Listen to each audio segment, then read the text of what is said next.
बहुत अच्छे से कॉन्फिडेंस है मेरे सब्सक्राइबर्स पे, वो लोग ऐसी चीजों का अपोज जरूर करेंगे, इतना मैं अच्छे से जानता हूं। किसी स्टार किड उनके घर से मैंने कभी नहीं सुना कोई आर्मी में गया। इंडियन आर्मी की यूनिफॉर्म का मजाक उड़ाया गया, उसको डिग्रेड किया गया है। राज सिर्फ भारत की जनता कर सकती है और कोई नहीं कर सकता। कपूर तो मतलब बहुत पुरानी गंदगी हमारी सोसाइटी की, आज की नहीं है। आपने महाभारत बना के दिखा दिया कि आपके बस की नहीं है ये सब चीजें करना।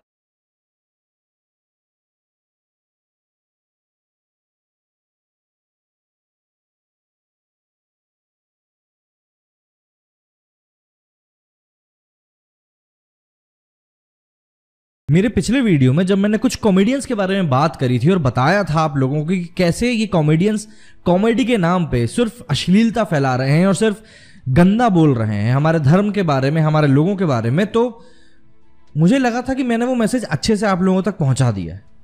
वो बात सही भी थी, लेकिन कई लोगों ने उसके बाद मुझको मैसेज करके बताया कि यार ये बात अधूरी है, क्योंकि एकता कपूर के बारे में जो मैंने बहुत छोटा सा रेफरेंस दिया था ना अपना पिछले वीडियो में, लोगों का कहना है, और मैंने भी फिर उसका रिएक्शन जो देखे मेरे चैनल पे, उससे मुझको समझ में आया कि यार नहीं, ये इशू बहुत ज़्यादा आगे बढ़ चुका है। उसके बाद जब मैंने और जाके इस बारे में देखा, पता किया कि ये क्या चल क्या रहा है आखिर, तो समझ में आया कि ये प्रॉब्लम ऐसा नहीं कि सिर्फ आज पैदा हो गई है, ये एकता कपूर ऐसा नहीं कि सिर्फ आज हम लोगों के लिए इतनी बड़ी प्रॉब्लम बन गई है, ये काफ़ी टाइम से ये चीज़ चली आ रही है और इसमें अकेली एकता कपूर नहीं है, काफ़ी सारे लोग इस चीज़ में शामिल हैं।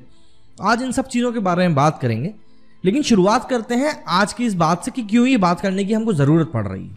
तो पहले तो आप मुझको इस बात का जवाब दीजिए कि एक आर्मी हमारे लिए क्या है, एक आर्मी ऑफिसर हमारे लिए क्या है, एक जवान हमारे लिए क्या है, या एक सिपाही हमारे लिए क्या मायने रखता है।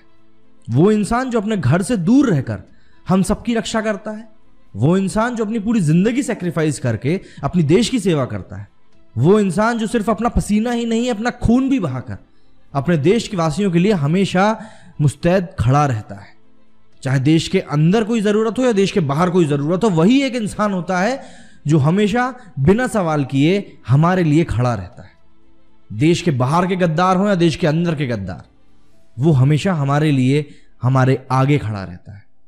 तो जब आप ऐसे इंसान के बारे में कुछ बात करेंगे तो आप जरूर उसके बारे में एक इज्जत, एक लहजे से बात करेंगे कि नहीं, he is the most respected person of our society. मतलब कई मायनों में तो मैं यहां तक कहूंगा कि जो हमारे बाबा लोग हैं ना सो कॉल्ड, उनसे भी ऊपर मैं आर्मी के जवानों को रखता हूं। जी हां, लेकिन ये एकता कपूर वाली जो खेप है, वो लोग जो अपने आप को सो कॉल्ड बहुत ज्यादा मॉडर्न मानते हैं, कूल मानते हैं, उनके लिए ये सब चीजें शायद उतनी मायने नहीं रखती, क्योंकि उनके घर से मैंने कभी नहीं सुना, या किसी स्टार किड के घर से मैंने कभी नहीं सुना कि इनके घर से कोई इंसान आर्मी में गया। अभी के अगर कॉन्टेक्स्ट में बात करें तो एक XXX2 नाम की एक नई वेब सीरीज इन्होंने अपनी निकाली है, आर्टबॉलोजी, जो कि इन्हीं का प्लेटफॉर्म है एकता कपूर जी का, उस पर रिलीज की गई। उसमें आर्मी ऑफिसर के साथ कुछ ऐसे ही भद्दे सीन दिखाए गए हैं, जिसमें वो क्या करना चाह रही है समझ में तो नहीं आ रहा है, मैंने देखी भी नहीं है वेब सीरीज, लेकिन जो रिएक्शन से लोगों को समझ में आ रहा है, मुझे जो चीज समझ में आई है बेसिकली वो बस ये कि इसमें इंडियन आर्मी की यूनिफॉर्म का मजाक उड़ाया गया है, उसको डिग्रेड किया गया है।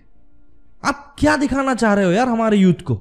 चलिए ठीक है, ये एकता कपूर तो मतलब बहुत पुरानी गंदगी हमारी सोसाइटी की, आज की नहीं है, जिस तरह की ये चीजें चल रही हैं। एक्चुअली क्या है ना, इसमें गलती एकता कपूर की भी पूरी तरीके से नहीं है, गलती है उन लोगों की जो ऐसी वेब सीरीज को जाके देखते हैं। मतलब देसी पॉर्न बना के रख दिया है यार, गवर्नमेंट बैन कर रही है तो क्या वो हम तो चला सकते हैं इस चीज को? मतलब ये एक तरह से ऐसे संदेश देने की कोशिश की जा रही है, मुझे ऐसा लगता है। गवर्नमेंट हर तरीके से इन चीजों को बैन नहीं कर सकती, ये आप लोग सोचते हैं, लेकिन गवर्नमेंट कर सकती है। लेकिन अभी कर क्यों नहीं रही वो मैं आपको बताता हूं। क्या है कि ये मूवीज रिलीज करने के लिए जो थिएटर में लगती है उसके लिए सेंसर बोर्ड है, लेकिन ऑनलाइन प्लेटफॉर्म पे कुछ रिलीज करने के लिए किसी प्रकार का सेंसर बोर्ड नहीं है। जी नहीं, इसीलिए वहां पे आप जो चाहें वो दिखा सकते हैं। MX प्लेयर की आप वेब सीरीज उठा के लिख लीजिए, वहां पे आपको ढेरों मिल जाएंगी ऐसी। उल्लू नाम की जो एक ऐप है यार, उस पर तो मतलब ऐसा लगता है सिर्फ यही चीजें बन रही हैं, सिर्फ यही चीजें, और कुछ बनता ही नहीं है। कोड M करके जो आया था उसमें भी ये दिखाया गया कि हमारे इंडियन आर्मी में गे होते हैं। मतलब आप क्या दिखाना चाह रहे हो? आप सोसाइटी के दिमाग में क्या भरना चाह रहे हो? क्या गंदगी भरना चाह रहे हो आप लोग? माना कि आप लोग बहुत बुद्धिजीवी लोग हो, बहुत पैसे वाले लोग हो, बहुत पावरफुल लोग हो, लेकिन यार आपने महाभारत बना के दिखा दिया कि आपके बस की नहीं है ये सब चीजें करना, तो आप वही बनाओ ना जो आप करती हो, टीवी सीरियल वो सास बहू वाले। लेकिन नहीं, यहां पर मैडम ने अपना दिमाग चलाया, उनने कहा कि सास बहू के सीरियल बना के तो मैं सिर्फ एक अपनी जो पर्टिकुलर ऑडियंस है औरतों वाली, सिर्फ उसी को ही मैं टारगेट कर रही हूं। तो ये जो हमारे देश के लौंडे लपाटे हैं, जो फालतू हैं, सिर्फ मोबाइल में घुसे रहते हैं पूरे टाइम, इनको कैसे घेरूं मैं? इसके लिए उन्होंने क्या किया, ये फालतू का देसी पॉर्न हम चालू कर दिए। मतलब सीरियसली मतलब क्या दिखाना क्या चाह रहे हो? इसका कुछ इलाज नहीं है, मैं बता दूं। इसका इलाज सिर्फ भारत की जनता कर सकती है और कोई नहीं कर सकता, जब तक हम अपने दिमाग से इस तरह के कीड़े नहीं निकाल देंगे ना। और कीड़े क्या है यार, मतलब आप बॉयकॉट करो ऐसी चीजों को, ऐसे लोगों के खिलाफ बोलो। मतलब धन्य है हिंदुस्तानी भाव जिसने जाके FIR लॉन्च करी इसके अगेंस्ट में। कम से कम कुछ तो कर रहा है कोई इंसान, ताकि ये चीजें हमारे सामने आ रही हैं। हम लोग तो मजे लेने में लगे हुए हैं, मतलब मुझे ऐसा लगता है इन चीजों के मजे ले रहे हो आप। अरे शर्म कर लो यार, देश के कुछ काम नहीं आ सकते तो कम से कम ये चीजें करके ही अपने देश को बचा लो। अरे और कुछ नहीं तो कम से कम अपना अपोज ही दिखा दो, ट्विटर पे जाके एक ट्वीट ही कर दो। और कुछ नहीं हो पा रहा तो उंगलियां चलाने में भी दर्द हो रहा है क्या? अब सीरियसली यार, ये चीजें बोलने की तक जरूरत नहीं पड़नी चाहिए। क्या हो रहा है ये सब, हमको क्या दिखाया जा रहा है, क्या परोसा जा रहा है, किस तरफ ले जाया जा रहा है, मुझे समझ में नहीं आता। लेकिन जिस तरह के कमेंट्स मुझको मेरे चैनल पे आते हैं ना, उससे मुझे ये चीज समझ में आती है कि मुझे सबका तो नहीं पता, लेकिन जो मेरे भाई मेरे दोस्त मेरे से जुड़े हुए हैं वो इन चीजों का बहुत अपोज करते हैं। इतना मुझे बहुत अच्छे से कॉन्फिडेंस है मेरे सब्सक्राइबर्स पे कि वो लोग ऐसी चीजों का अपोज जरूर करेंगे। इतना मैं अच्छे से जानता हूं, क्योंकि वो लोग उनको उनकी बातें देख के मुझे ऐसा लगता है कि नहीं, ये लोग है वो हैं जो इस देश के लिए कुछ करना चाहते हैं। अगर फाइनेंशियली नहीं कर सकते तो कम से कम ऐसा करके तो ये लोग कर ही सकते हैं। डेफिनेटली मुझे इस चीज का पूरा भरोसा है।